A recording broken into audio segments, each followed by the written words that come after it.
तारीख लड़की विदा होती है, वो भी बहुत रोती है, चीखती है, भाई से लिपट कर, पिता से, माँ से लिपट कर। हाँ, और ये विदाई होती ही बड़ी दर्दनाक है। कई बार जब लड़की ससुराल जाती है तो ससुराल वाले देखने आते हैं लड़की क्या लेकर आई, क्या मिला दहेज में, क्या लेकर आई। ये दुनिया भी कैसी है, क्यों? लड़की जब आई तो जमाने ने ये तो देखा कि लड़की क्या लेकर आई, पर किसी की दृष्टि वहां नहीं पहुंची कि लड़की क्या छोड़कर आई। लड़की का त्याग कोई नहीं देखता। और लड़की ससुराल में जब बहू होती है ना, कोई गलती हो जाए तो ताने सुनने को मिलते हैं।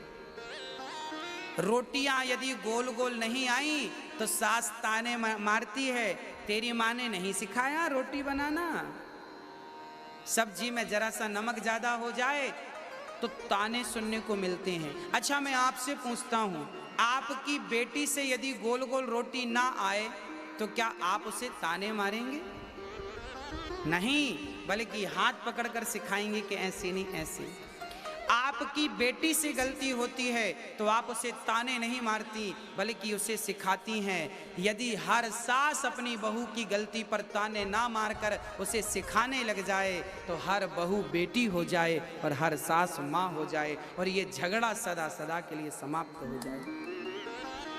परंतु कितनी बार हमने ये बातें समझाई, पर खोपड़ी में जाती ही नहीं। कुछ दिन तो ठीक रहते हैं लोग, फिर पता नहीं क्या हो जाता है। क्यों ऐसा है राम जाने। हाँ, इसलिए मैं प्रार्थना करता हूं सास को मां का दर्जा दिया जाए, सास को मां कहा। एक सज्जन हमारे पास आए अभी कुछ दिन पहले और उन्होंने कहा, पता नहीं ये बात उन्होंने क्यों कही, उन्होंने कहा महाराज जी, बहू कभी बेटी नहीं बन सकती और सास कभी मां नहीं बन सकती, ऐसा उन्होंने कहा। अब ये तो आप लोग ही बतला सकते हैं कि क्या बहू कभी बेटी नहीं बन सकती? क्या सास कभी मां नहीं बन सकती? देखिए, बदलना चाहें तो बदला जा सकता है। मिट्टी से घड़ा भी बनता है और मिट्टी से चिलम भी बनती है। चिलम खुद जलती है, औरों को जलाती है, घड़ा खुद ठंडा रहता है, औरों को भी शीतलता प्रदान करता है। आप अपने आप को चाहें तो चिलम बना लें, आप अपने आप को चाहें तो घड़ा बना लें। कोई क्या आपको कुछ बनाएगा, आप ही अपने आप को कुछ बना सकते हैं। यदि कोई दूसरा कहे कि मैं तुम्हें ये बना दूंगा, ये उसकी भूल होगी। कोई किसी को कुछ नहीं बना सकता। यदि किसी को कुछ बनाया जा सकता है, आप स्वयं अपने आप को कुछ बना सकते हैं। चाहे घड़ा बनाए, चाहे चिलम बनाए। इसलिए मैं कहता हूं, अपने आप को बहू ना बनाओ, बेटी बनाओ। अपने आप को सास ना बनाओ, मां बनाओ। और ये रिश्ते तब बदल जाएंगे जब प्यार की अधिकता होगी। एक बेटी अपने पिता के पास आती है, उसकी सास बहुत परेशान करती थी, बहुत तंग करती थी। एक दिन बहू दौड़ी दौड़ी पिता के पास आई, पिताजी पिताजी कोई जहर दे दो। उनके पिता बहुत बड़े डॉक्टर थे। बेटी से कहा, बेटा तुझे जहर क्यों चाहिए, तू क्यों मरना चाहती है? बेटी बोली, पिताजी मुझे नहीं मरना, अपनी सास को मारना है जहर देकर, सास को जहर देके मारना है। पिता ने कहा, बेटी ये तो बड़ा पाप कर रही है, सास को क्यों मारेगी? जहर देके मार डालेगी तो तू जेल चली जाएगी, जीवन भर चक्की चलाना पड़ेगा, सड़ जाएगी। ना पिताजी आप कुछ भी करो, अब तो मैं ऐसी बुढ़िया के साथ रहूंगी नहीं, बहुत पाप करती है मेरे साथ, तो नमक भी तौल कर देती है डाइन। कोई नमक खा जाऊंगी क्या मैं?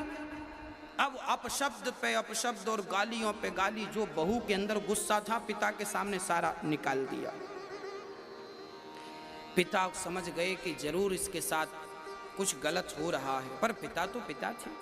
पिता ने कहा अच्छा ठीक है, तू जिद कर रही है, मैं तुझे जहर दे रहा हूं, पर ध्यान रखना मैं तुझे ऐसा जहर दूंगा एकदम से यदि सास मर गई तो पूरा शक तुझ पे ही जाएगा। तूने मार डाला सास को, तो मैं तुझे ऐसा जहर दूंगा जो धीरे धीरे असर करेगा। 6 महीने का जहर दे रहा हूं मैं, 6 महीने का डोज है। सास की दाल में ये एक पुड़िया रोज घोल दिया कर। अब 6 महीने की पुड़िया बनाकर पिता ने पकड़ा दी बेटी को और कहा बेटी जब तक तेरी सास मर नहीं जाती तब तक तू अपनी सास के पांव दबाना और सास की जरा सेवा करना, ताकि लोगों को लगे, ताकि लोगों को विश्वास हो जाए कि तू जहर दे के नहीं मार सकती अपने सास को। लोगों का विश्वास तो तुझे जीतना ही पड़ेगा। बेटी बोली ठीक है पिताजी, 6 महीने में मरती है तो मैं कर लूंगी। अब पुड़िया लेकर के बहू आई और अपनी सास को रोज एक पुड़िया देने लगी, पर पुड़िया तो देती दाल में मिलाकर, पर रोज पांव दबाती और सास जो कहती कर लेती चुपचाप बिना कुछ कहे। उसको ये लगता 6 महीने बाद तो मर ही जाएगी, कर लो, बिल्कुल चुपचाप। अब सास गाली दे तो भी चुप, पांव दबाए। अब धीरे धीरे सास को लगा मेरी बहू कितनी बढ़िया हो गई। अब सास भी अपनी बहू से प्यार करने लग गई। वो भी कहती बेटा पांव मत दबा, तू भी तो थक गई होगी, जा सो जा।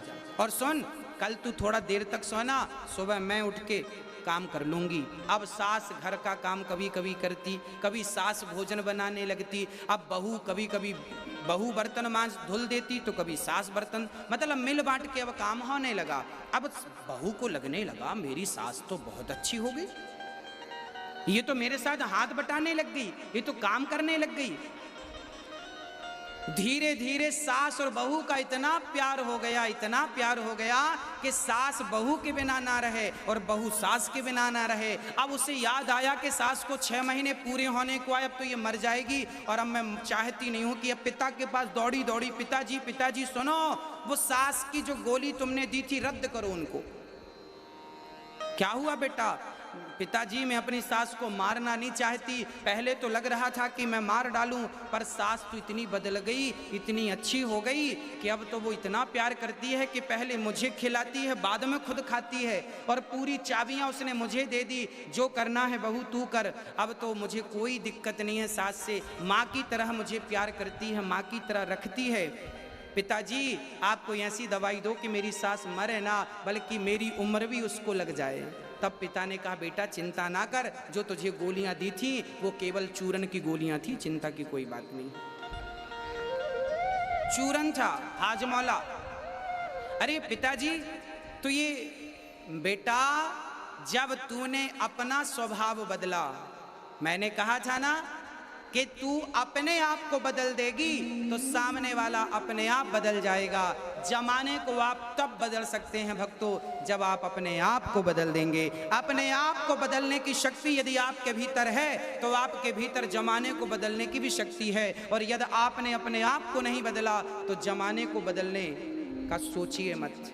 सास बुरी नहीं होती, बहू बुरी नहीं होती, केवल एक नजरिया बुरा होता है। इसलिए सास अपनी बहू से प्रेम और बहू अपनी सास से प्रेम करें। अपनी अपनी जिद छोड़ दें सब लोग, और कभी सास की बात मान ले बहू और कभी बहू की बात मान ले सास, तो फिर आपका घर घर थोड़ी रहेगा मेरी माँ, घर तो स्वर्ग बन जाएगा, घर स्वर्ग बन जाएगा। एक दूसरों के लिए जब हम जीते हैं, हम आपके लिए जिएं, आप हमारे लिए जिएं।